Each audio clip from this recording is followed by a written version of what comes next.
word safari is Swahili. It means a journey. Everyone and everything is on the move in Africa.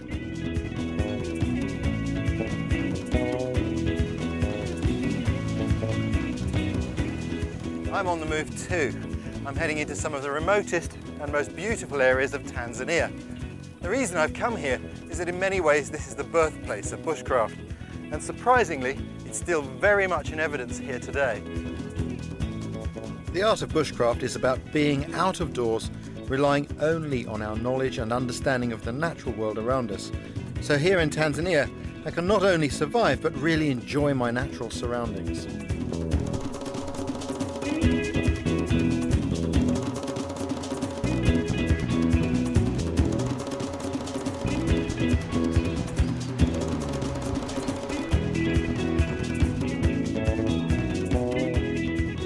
Travelling to a remote mountain range in eastern Tanzania.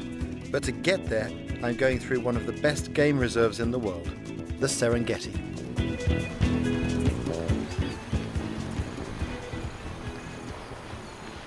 It's absolutely brilliant to be back in Tanzania. This has to be one of the top destinations for safaris in the whole world. It's an amazing place.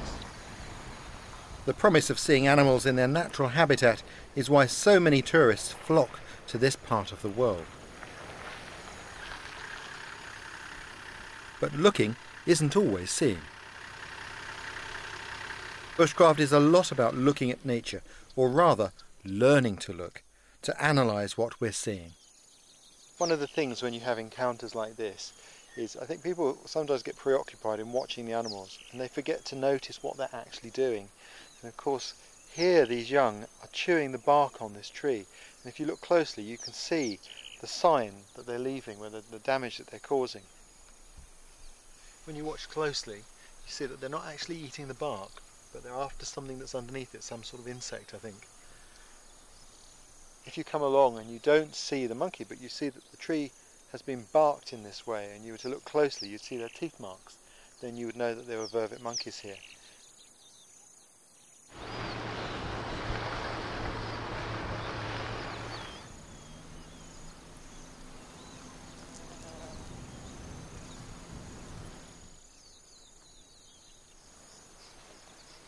Fantastic to watch the lions like this.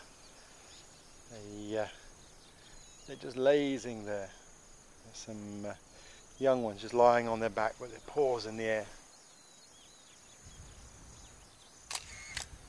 But I'm not the only one enjoying the sights. Once the animals are spotted, the traffic jams start. The animals have got so used to the vehicles that they simply don't run away from them. You can get terrific shots, but the downside is that people forget that they're in a wilderness, observing wild animals, not in the safety of a zoo. You can really get led into a false sense of security when you travel into a park like this and the security of a vehicle. I heard a lovely story this morning from a lodge manager who went out for a drive the other day, left his lodge and was driving out and found one of his guests going for a jog, wearing jogging kit. Quickly hustled him into the vehicle. He said, "Here, what do you think you're doing, going out to feed the lions?" I can sympathise. I hate being cooped up in a vehicle myself. So I'm off for a real safari, bushcraft style. Most of the journey's off-road. We're heading east to Angata Kitty, one of the most remote regions in Tanzania and one of extraordinary natural beauty.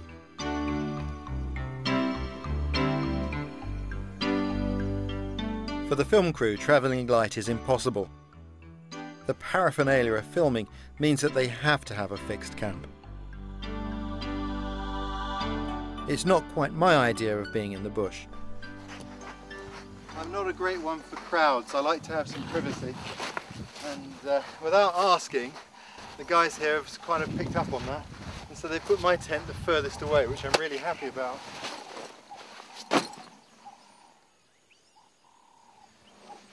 Yeah, this is home. Picking a good campsite is very important, and this has a good feeling about it. But this wouldn't be an ideal place to sleep out under a tarp, I don't think. The plenty of sign that hyenas are around, and they have a reputation for biting people's faces off in the dark. And a couple of cheetah have been seen in the area. But what a beautiful place to camp, fantastic. Nice tree there, maybe we'll put a fire under here.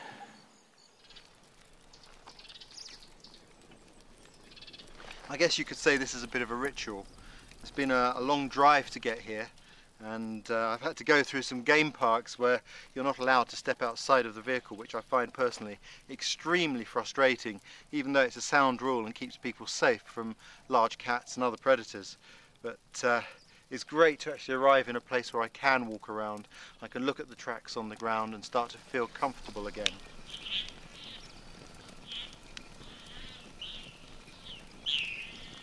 It's amazing, you know, you just step a few feet away from your camp, turn your back on it and look out, and you start to see the baboons here, you start to hear the birds, meet your new neighbours, and you feel a part of what's going on around you. I think that's one really good piece of advice for people going on expeditions or overland trips in gap years, is always remember at some point turn your back on the group and look out, because that's why you went there in the first place. It's all too easy to get sucked in to the human dynamics, and you know, if you don't do that, you miss out on some fantastic experiences.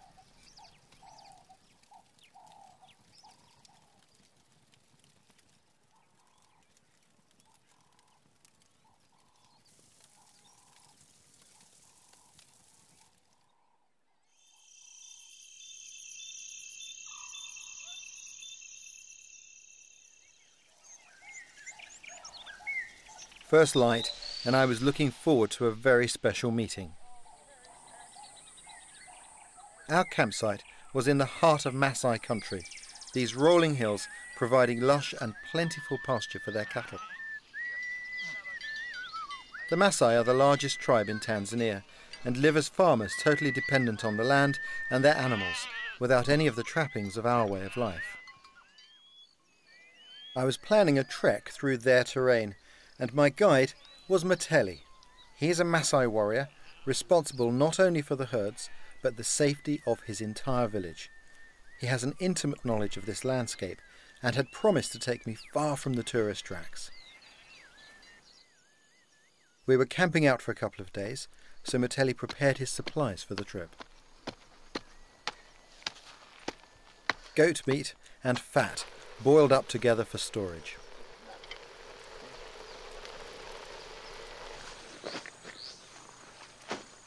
My preparations were slightly different. Rations come ready prepared. But the Maasai carry their food in a rather unique way. The goat stomach lining is cleaned out and it's made into a sack for the meat.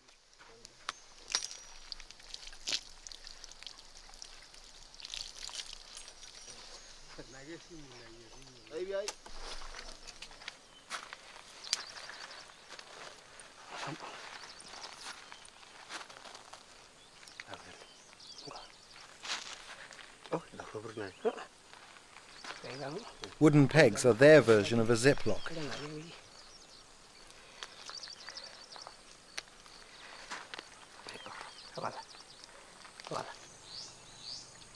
I always take a water purifier with me. It's an essential bit of kit for anyone who's not local. With the nights cold, it was definitely worth taking a sleeping bag.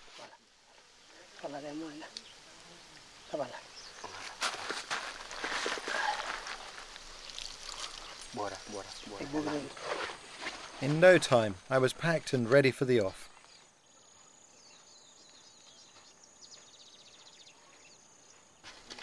But Mateli's preparation was taking a while longer.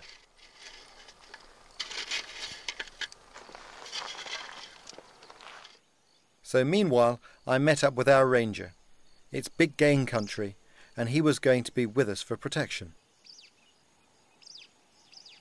There's an abundance of natural resources here. One of the most interesting is the wild sisal. This plant here is a common feature in this terrain. The Maasai name for it's alderpai, and that's where we get the name for the gorge, Olduvai Gorge, because a lot of this grows within the gorge. It's got another nice name too, mother-in-law's tongue, and you can see why. It's got a point and it's rubbery. But this is wild sisal, and amongst the native peoples of Africa this has been used for making snares and for making bowstrings. Some people call it the bowstring hemp, and it's quite interesting how you get the fibres from it.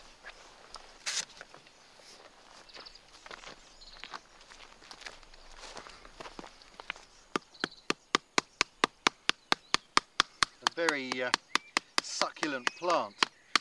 What I need to do is to break it down by pounding it like this. You can see the fibres starting to separate there. Plant's comprised almost solidly of fibres. I learned to do this from Bushmen down in the Kalahari. The pounding is just the first stage. You can see the plant softening now. And what I want to do is to split it open like that, all the way down its length. Pound it just gently now. So now on the other end of the stick I've carved it to form sort of a blade shape like that. I'm going to use that now to scrape out the pulp. Now you get to a point where some of the fibres are starting to lift out from the pulp. What we do is we comb those out like that.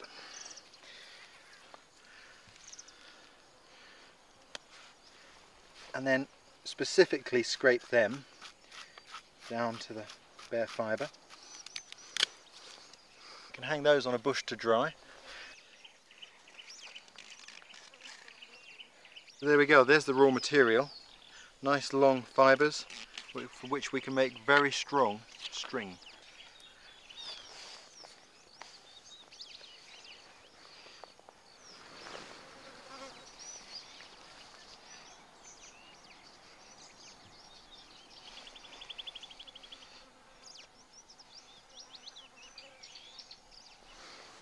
Just add new fibres in as you need. The key thing is to keep these strands equal thicknesses. If one gets thinner than the other, it will tend to wrap around the thick one, and then you only have the strength of one strand rather than the strength of the two combined.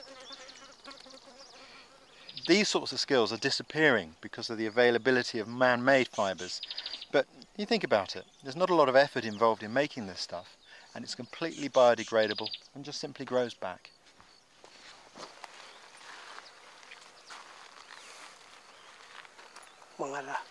Metelli has his own string for the pouch. It's a simple strip of bark.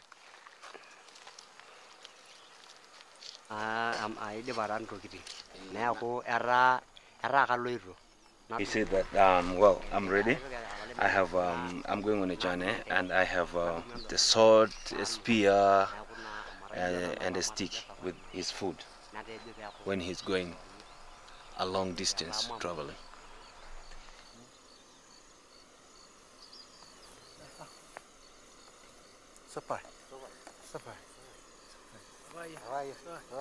Yeah, so where are we going then?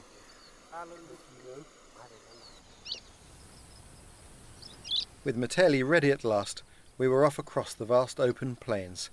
This is what safari is all about. The experience of being on foot has always inspired me. It's so different from being in a vehicle.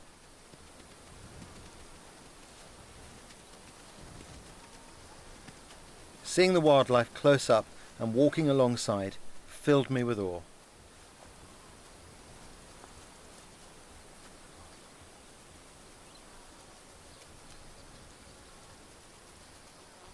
Africa is a land of huge horizons, and it's only on foot that you get the most honest perspective.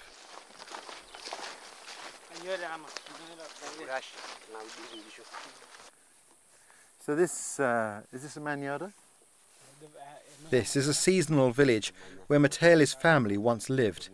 It's now deserted. Amazing to think that these huts were for one family. Metelli's father had a staggering 22 wives. That's a window. Yeah.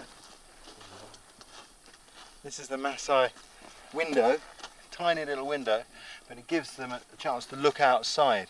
And they like the insides of the houses to be dark because it keeps the flies from coming in.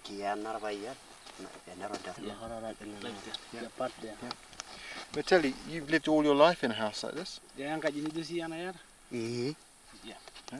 Amazing. The roof's covered in dung as well as the sides. Yes. The last time I saw the Maasai houses, they had thatched roofs.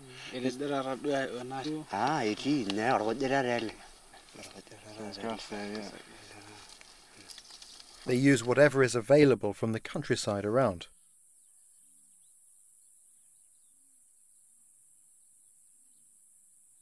The huts looked as though they'd grown out of the landscape. Once a thriving community, the huts are now crumbling, having been abandoned when the rains failed and the family had to move on. Can we have a look around outside? Yeah. And that's the other part for goats and sheep. The goats and sheep, the little boma for goats and sheep. Boma is the word the Maasai use for the fencing they construct out of spiny bush around their village. If it looks vicious, it needs to be.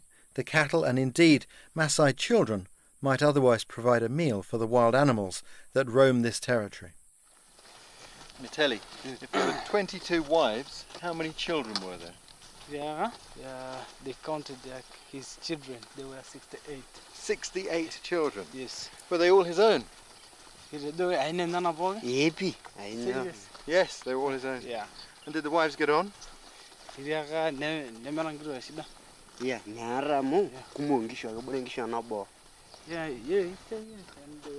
because he has a lot of cows. The Maasai may be farmers, but they still live closely with nature, having to adapt themselves to changes in their environment. Their simple way of life makes it easy for them to move on when needs must. Sites like this are common in a continent where people live more closely with their surroundings.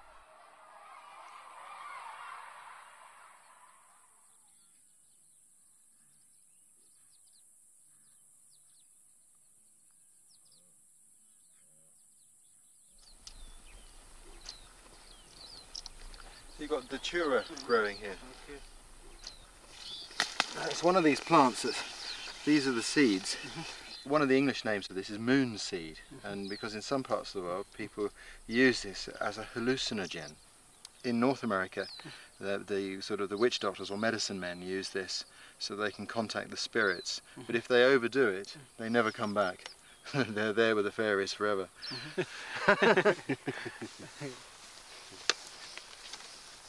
We had to start looking for a campsite in good time as night falls quickly in this part of the world. We'd be camping Maasai style, no pitching tents, just the vegetation around us for protection.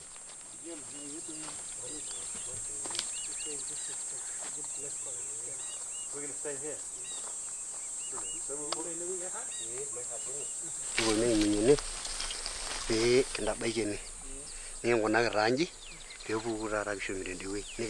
He said this is a good place, a spot for the camp, and because there's a there was an old fire here with the 3 stones. Fire here, so we just make around here. So we're going to put a boma up around here for protection. We make our boma here, and we make a door through here. Okay. Then we make our place to sleep here. Okay, I'll get the fire going.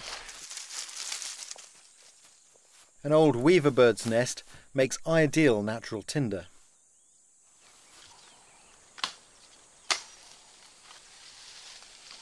I've heard that you always light your fire first, is that true? Yes. Yeah? Why is that? Because this can help us to make everything. So to chase maybe if there's animals, they can smell smoke, yep. And then they go away. Yeah. So the fire is the most important thing. Very important. Yeah. And for the people or Maasai, if they smell the smoke, they can identify where people live. So if someone gets lost, you can find them by the smoke. Yes. For those who are lost, they can come and find where you live.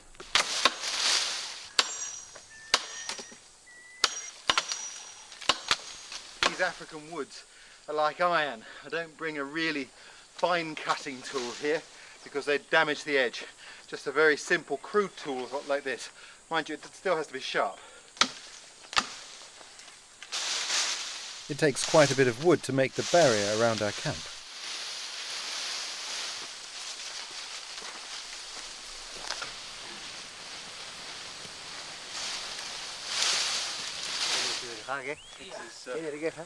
This is one place I don't load my arms up with firewood because it's exactly the place you find a scorpion. One bit at a time. Scorpion and the snake. Okay. So it seems to be a bit of a gap here, Lemoyne. Yeah, but no, he's coming to... He's going to close it with that. Alright, I'll get out of the way. Oops. Oh, sorry. This is the way to put.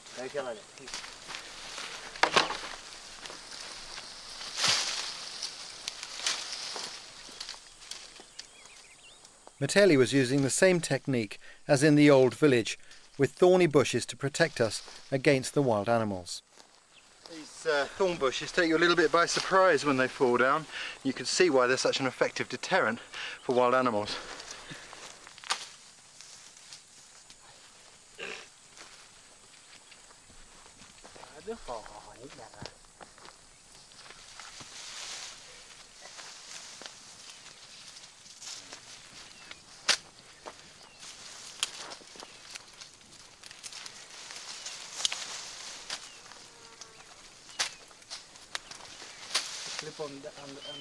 Well, I'll put loads down, I'm quite big. I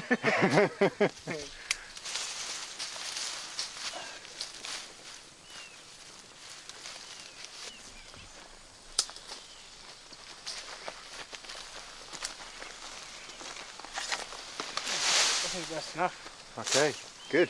In the jungle, you don't sleep while here. Yeah. What are the rocks for, Lemoyne? He's just making the part of the sleep. Yeah, not to go to roll on the fire. Yeah. Might have a nightmare and to roll together. You might have a nightmare. What, with me sleeping here? I'm your worst nightmare, Lemoyne. The perfect way to keep warm and yet safe away from the embers.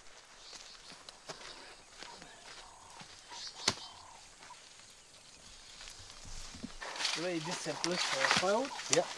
If you get any firewood, you bring here. It's always interesting to see how different cultures go about organising their camp, and this was the first time I'd seen how the Maasai sleep safely in the bush away from the village. This looks really comfortable. I mean, this is the sleeping area, and this is the posture springing, if you like, and also keep you out of the dirt. Brilliant, very, very comfortable, cosy. Yeah.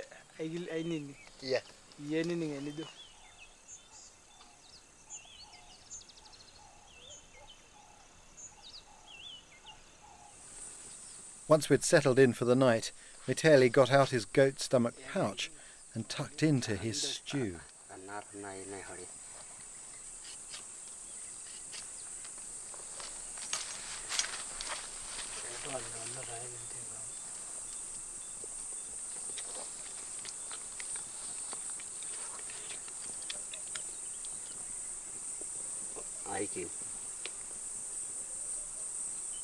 Yeah. The camera crew went back to their camp, leaving me to carry on filming with a small home video camera. We pulled our door across and continued our supper. The ranger, Lemoyne, seemed to prefer my ration pack to the stew. Wow, very delicious.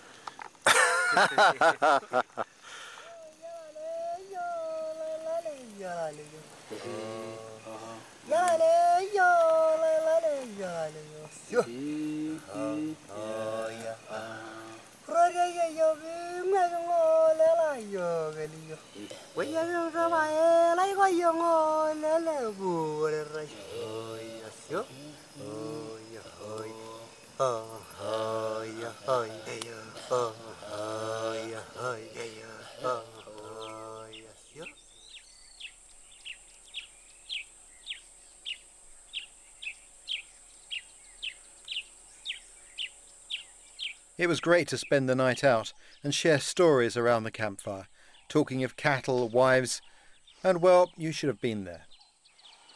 I told Namoyan the story of Count Dracula. With bats flying above us. Ooh. Mitelli fell asleep. He was so scared. Tell you, when I set off yesterday, I felt, oh my God, I've got the biggest rucksack again. We got here, right? We're set up, camera crew have gone. Mitelli here turns to us and says, I haven't got enough blankets with me. In the middle of the night there is.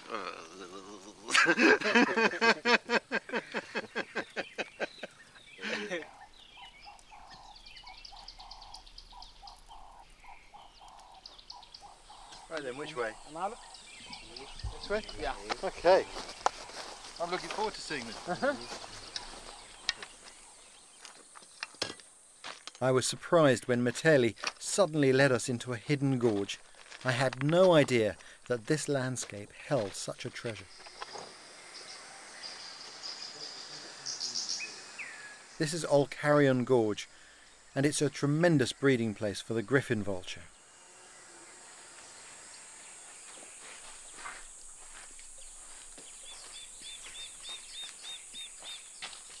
This is an incredibly interesting plant. It's one of the most poisonous plants on the planet. It's from the seed of this plant, the castor bean plant, that the poison ricin is produced. And that poison is so effective that it was used by Soviet Secret Service to carry out assassinations. And in recent years, of course, terrorists have taken an interest in the plant.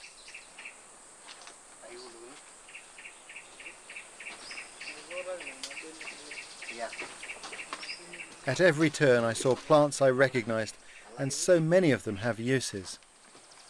Fantastic, look at all this aloe. I think I'll cut one of these leaves. You can see all the juices dripping out here. Of course we use aloe a lot these days for treating skin conditions, particularly as an after sun, which is very effective for skin protection. It has a lot of medicinal uses. I'm going to show you what we can do with it in the field. The first thing to do is to cut off the thorns on the side, like that.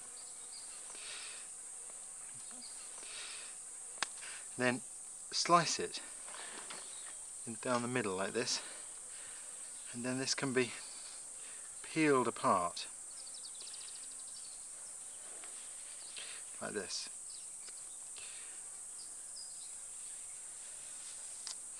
And this can be used as a medicine on skin. It doesn't have all the properties of the preparations that we carry with us, but that is a field expedient use of the plant. Very soothing. Mind you, you have to make sure you get the right plant. There are other plants that look like aloe, and if you did this would burn your skin. So it's important that you know the right plant. Mitelli, do you use this as a medicine? Yeah, it's a medicine. They use sometimes to drink, for diarrhea, to clean your stomach, and for the wounds, and sometimes to drip for the cow's eyes.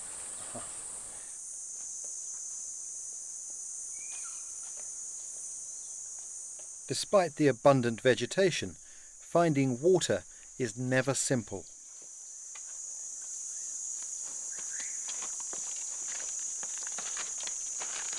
Then Mitelli revealed a secret weapon.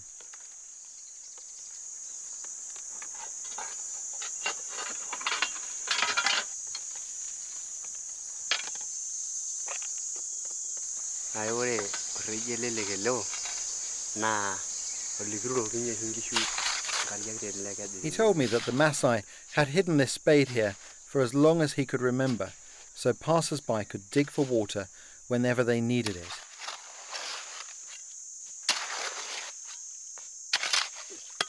And sure enough, he knew exactly where to look.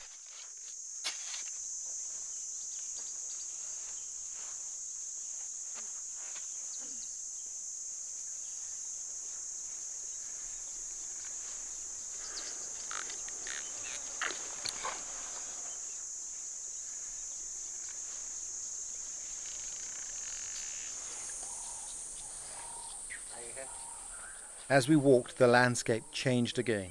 The path narrowed and the rock faces towered above us. We were entering a canyon, a lost world hidden away from the scorching plain.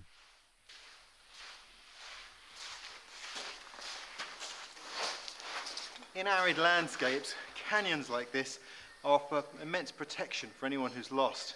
Perhaps the most important thing is that the geology here helps you to find water. Firstly, because when there's a change in the stratas, you often find water coming to the surface. But also these tight canyons help to shade the water from the sun, which means it doesn't evaporate. And of course, water means life.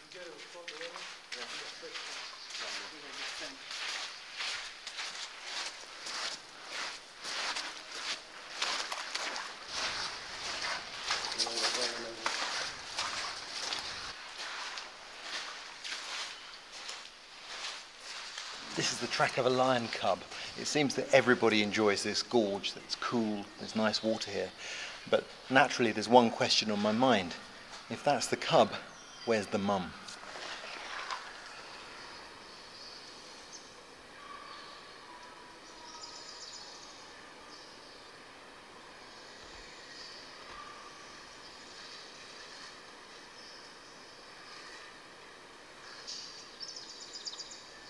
This could have been a menacing place, but actually it was cool and peaceful, with the solemnity of a great medieval cathedral.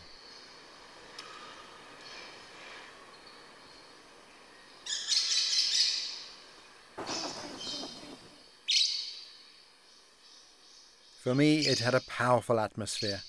I wondered what Meteli thought.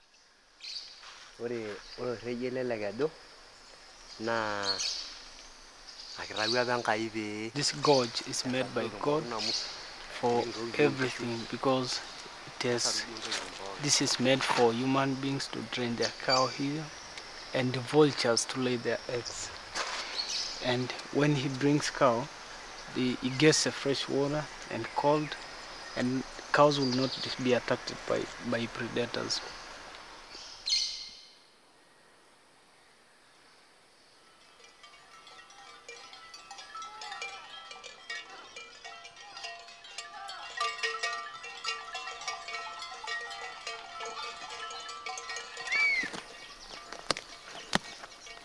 As we rested in the shade, Meteli decided to make a tonic.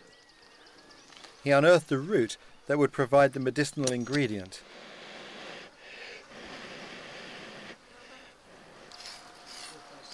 It was clear to see just how comfortable the Maasai are in the bush. Once we all lived in a similar way, but today most of us have lost this intimacy with our surroundings.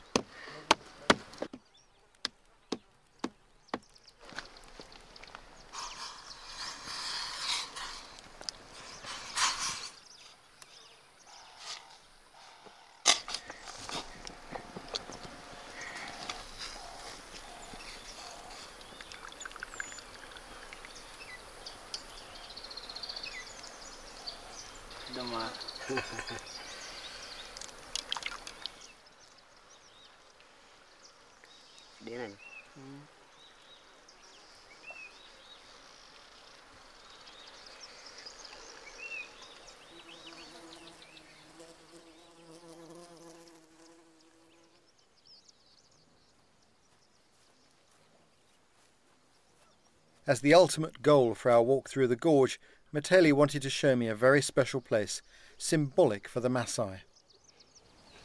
Is that Malenga? Yeah, that's Malenga. What was the story about that?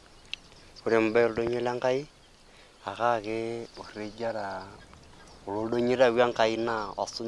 mountains is active, it's volcano active. So the Maasai believe the mountain is created by God, and that way is active, and the Maasai normally go to pray under that mountain.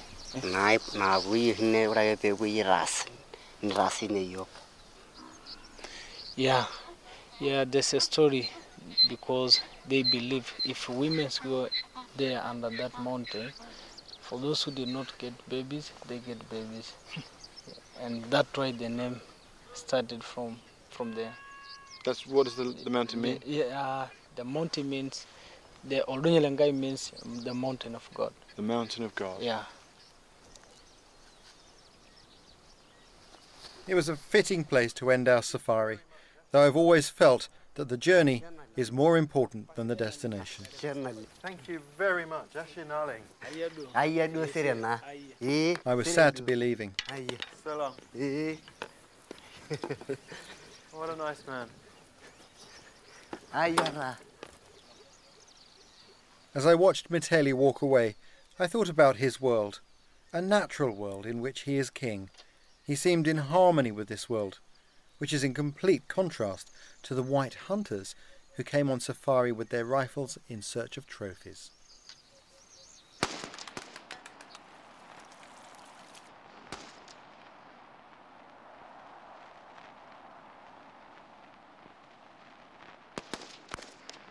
The great white hunters mercilessly exploited nature for financial gain. Today attitudes may have changed. These days talk of wildlife often goes hand in hand with conservation. Even hunters must face the reality that our ancestors knew, that you must never take more than the land can provide. In the 19th century, the idea of conserving wildlife rather than plundering it for profit was still relatively new. Strangely enough, one of the greatest conservationists of the age, Frederick Selous, began his career as a hunter. But what set him apart was that he was one of the first people to realise that the stocks of wild animals were diminishing in the hail of lead being let fly by European hunters. Frederick Courtenay Selous is one of my all-time heroes. Born into a long line of wealthy bankers, he bucked the trend and spent his life in Africa studying wildlife. His passion for the natural world started when he was a schoolboy at Rugby. In his account of his childhood, he describes how as a boy of 9 he used to go out on night forays into the woods nearby, how he would go bird nesting, and how in the winter he trapped water rats, weasels and stoats for their furs. I can sympathise. I've always had a passion for the natural world, and as a boy spent my nights alongside animals such as badgers, foxes and stoats.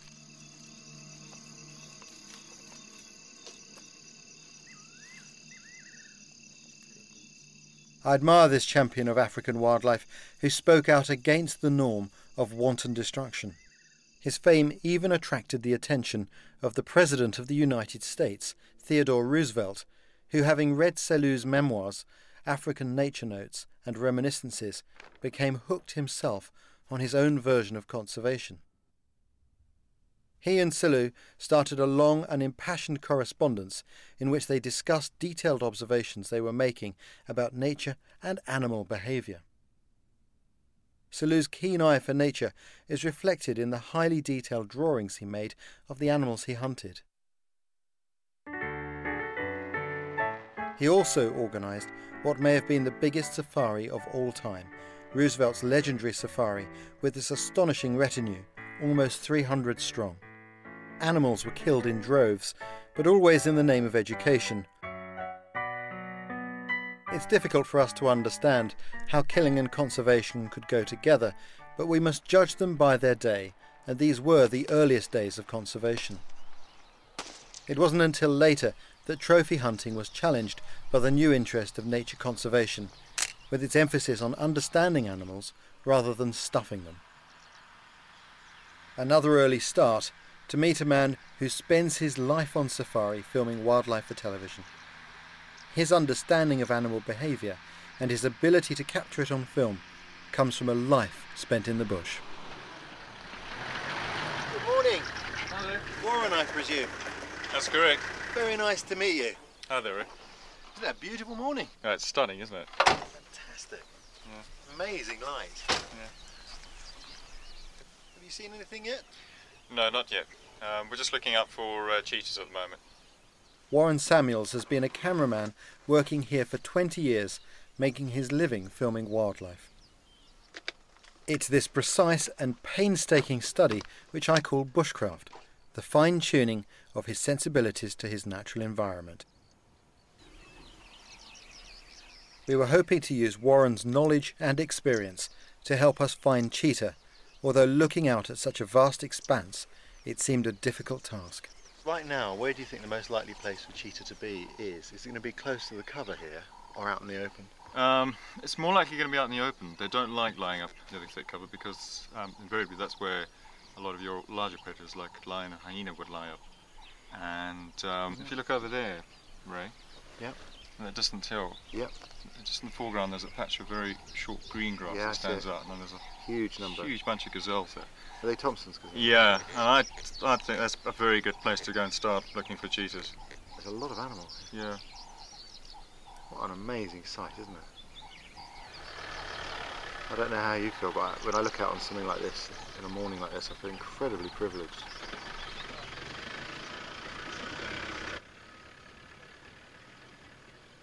It's starting to get warm now, so yeah, I think what we should do is try and get in amongst the gazelles and just look for any of the trees nearby, and just have a good look under the trees. Look to see the cheetahs in the shade. Yeah, they'll probably be lying up in the shade now. I've got that little window. It's only short, isn't it? Yeah, a little window of opportunity to be able to find the cheetahs on the move, and that's sort of generally just sort of sun up, and at 9, 10 o'clock, and then after that they're gonna find shade and lie up. Quite hard for the cheetah too, isn't it?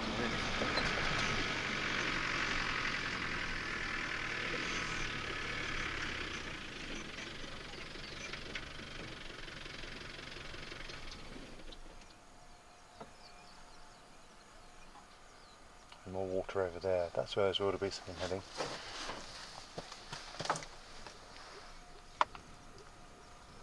Yeah. Well, that's a nice group of wildebeest heading down towards the water there, isn't it? That's got to catch the predator's eye, surely. Sort of place that lions would lie up, yeah? I think the best chances now are going to be looking in an area where we do have these isolated clumps of trees, because the disadvantage now for the cheetahs of the short grass plains like this is just that if they're up and moving, the visibility, everyone's going to see them. Yeah.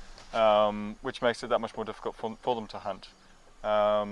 What they're going to be looking for in that case is what they'll do is they'll course through the gazelle herds, and they'll look for weak animals, sick or old animals, or fawns. There've been quite a few little fawns jumping around. Yeah. And if a cheetah spots a fawn, it'll do a long chase. They'll run up 600 meters chasing after a little fawn, because it's almost a guarantee they'll catch it. We've got a cat here, Warren. It's not a cheetah. I'm not sure what it is. It looks like a sort of like a wildcat. Can you see? Do you see the trees in the distance? Mm-hmm. See that first big acacia from the right? Oh, right. Ah, it's caracal. Good spy. He's That's running. great. I Yeah. think. Quite rare to see those, Ray. That's a really good sighting. Well done. Then something extraordinary happened. Warren spotted not just one cheetah, but a family. That's fantastic. We've picked up these cheetahs, but the cheetahs are amazing, but they're a long way off. But it's interesting to watch the way the zebra are responding to them, isn't it? Yeah. These are definitely going to be hunting cats, without a doubt. Has that 2 adults there? Yeah, it's very strange. Never see 2 adults together like this with a whole lot of cubs. Generally, it's just always just one mother, and as many as 5 or 6 cubs.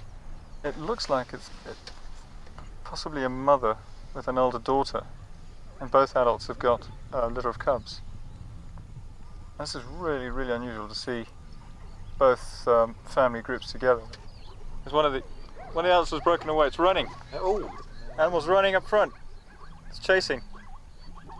It's running at the gazelles. It's picked up a fawn. It must have seen a fawn. Just follow the lead animal. Quick, have a look. Speed. Follow the lead animal. Amazing. Following the lead animal. Watch it. Watch it. It's probably seen a fawn. It's going in. That's it. Can you see it? Yeah, I see Keep it. your eye on it, because I'm sure it's going to hit. It's grabbed. It's grabbed. It's grabbed. It's killed. Just caught a big male Tommy over there. That dusty area. Yeah. That is incredible. The speed at which they made that kill. I couldn't believe it. I couldn't see the lead animal. It just, went straight out of my vision. Yeah. It all happened so quickly, we missed the moment when the cheetah actually grabbed the Thompson's gazelle. It was an awe-inspiring moment, and one we'd never have seen without Warren's experience. Have you seen how big the gazelle is? That It's quite big. It's got antlers. Is it an adult? Is it? It's an adult. And the zebras have come onto the watch, look. Yeah. So what do you think of that, Ray?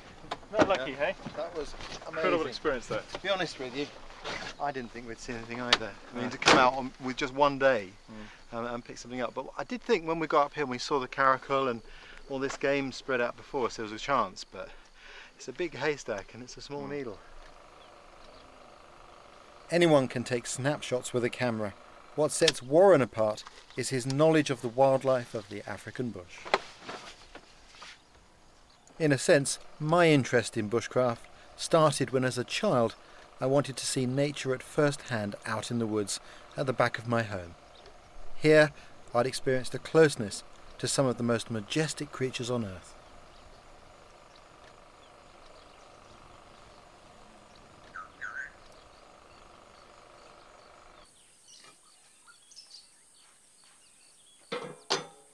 Back at camp, I'd been volunteered as assistant to Ali Mumba, our rather unorthodox camp cook. Oh, I don't know about that. Ali, I may be able to learn about the bread, but I think we've got to have a chat about firelight. Very slowly. Okay. Oh, yeah, very okay. Can go then. Yeah, let's take it over there. We're going to prepare the Yeah, okay. fire. Okay. So here's, you've got the charcoal. Yes. Spread out the embers. Yes. Okay. Yep. Here Bread? one bread and one. Okay, I'll Okay. bring one over. Slowly. Slowly. Yes. Slowly. Pole, yes. Pole. Sour, sour. Okay. Yeah. Can dance down. Sip of air on top. Yes. Slowly. Pole. Poly. Sour, Top, sour. Top. This on top. Yep. Okay.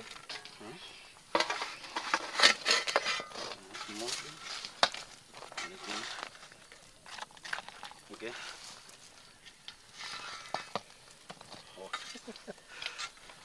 I'm back 20 minutes again. We'll check. 20 minutes, we'll check it again. All right, Yes. another 20 minutes, I'll see you then. Okay. I tell you what, I'm glad I'm not a TV Welcome. chef. I'd be half cut by Karibu now, sana. wouldn't I? Okay. That is amazing, Ali. Beautiful bread. Without any proper oven, I really admired the way this meal came together with none of the normal trappings of a modern fitted kitchen.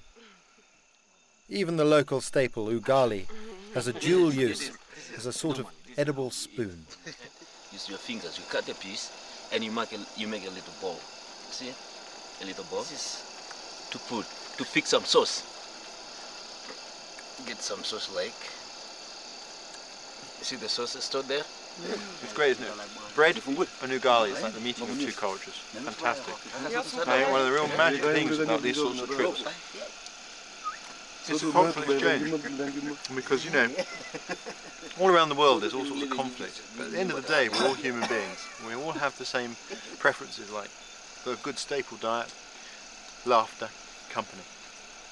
Oh, fantastic. Ashenana.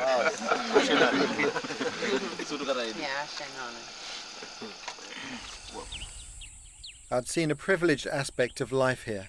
Mitali had shared age-old Maasai traditions with me, and Warren had introduced us to some of the most unspoilt scenes of wildlife on Earth. But this fragile world is under constant threat. Just over the border, the Kenyan Wildlife Service leads the field in protecting it for future generations.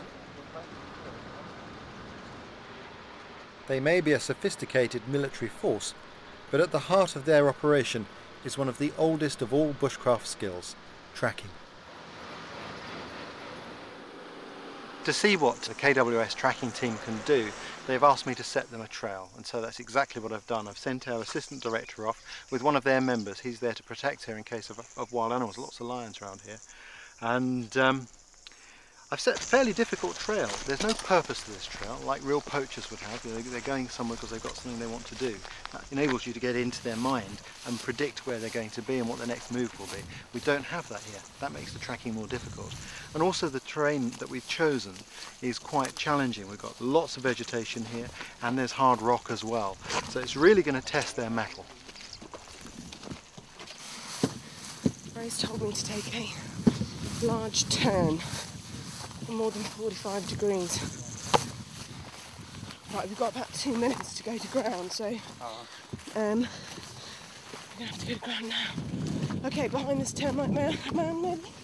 Oh, in these bushes. In these bushes.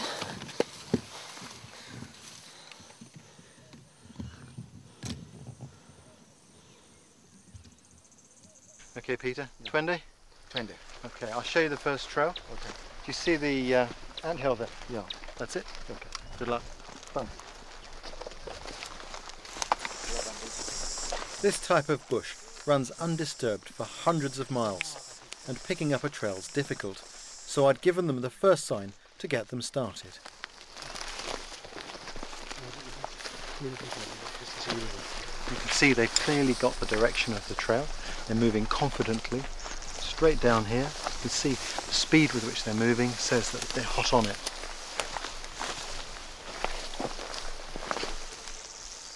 We're accustomed to using tracking for animals, but these ranger skills are all to do with finding people. Despite the ground being quite sandy here, it's also quite hard and it's not showing much sign. But what we have got is long grass. When the long grass gets flattened down by the foot, it shines back at us so we can see it more easily from the grass that's standing upright. But it also points the direction of the trail and it's quite accurate, and here we can see the trail going in this direction.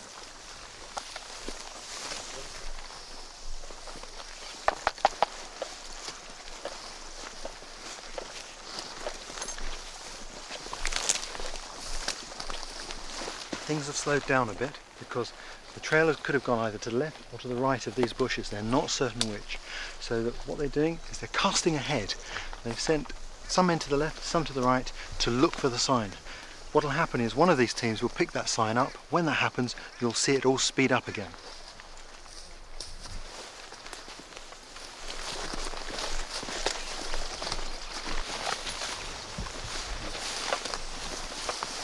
This is fresh because you see the flowers, it's fresh, it's not dry. You see the grass also.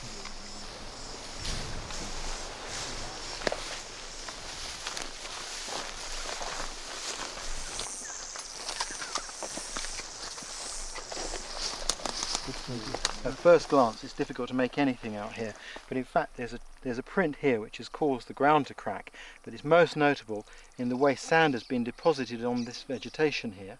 They call this transfer sign, and the way the vegetation itself has been broken and bruised, and you can see it's still moist. That means this trail is fresh, because on a day like today when it's very hot, that's going to dry in just a matter of minutes. You see there the dark colour where there's moisture showing through.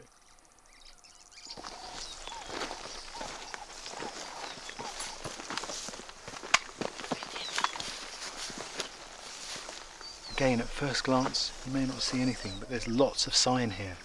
What we've got colour changes where the soil, the moist soil, has been disturbed from underneath the dry soil.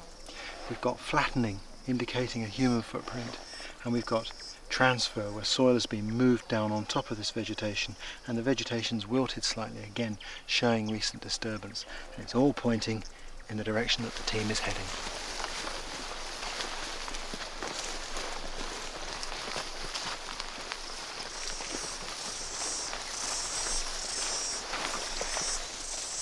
Linking up with the last piece of sign is this rock which has been disturbed from its original position.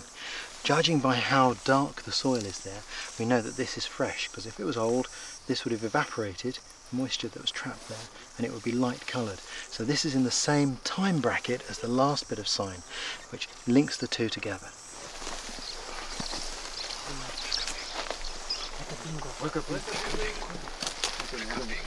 Yes, the culprit. And the culprit. Oh, no, not that. Where's the license? I don't have one. At long last we have arrested the Mzungu. Well, there you go. Just goes to prove, eh? These are the men who are protecting the elephants here. And those who want to come here and shoot them, they better watch out.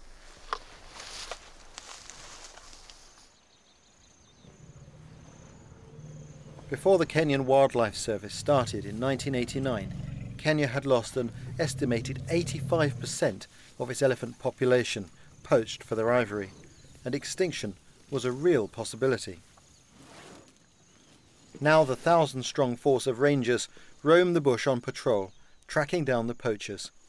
The ivory trade has all but died out, and the elephant numbers are again growing.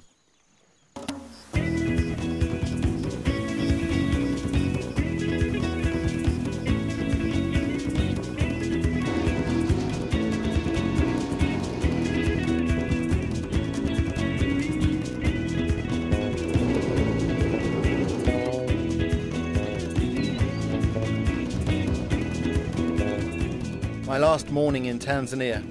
I'm always sad to leave Africa, and I planned one last type of trip, or rather safari. Something special that I'd never done before.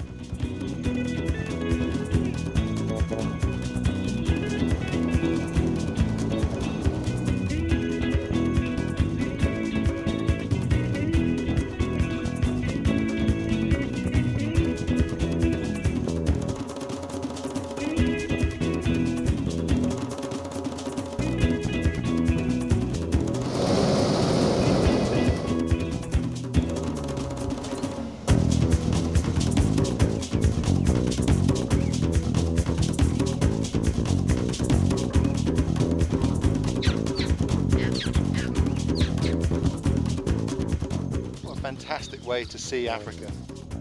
I love coming to this continent. There's an energy here that's difficult to describe, but it reaches right inside you and touches your spirit deep in.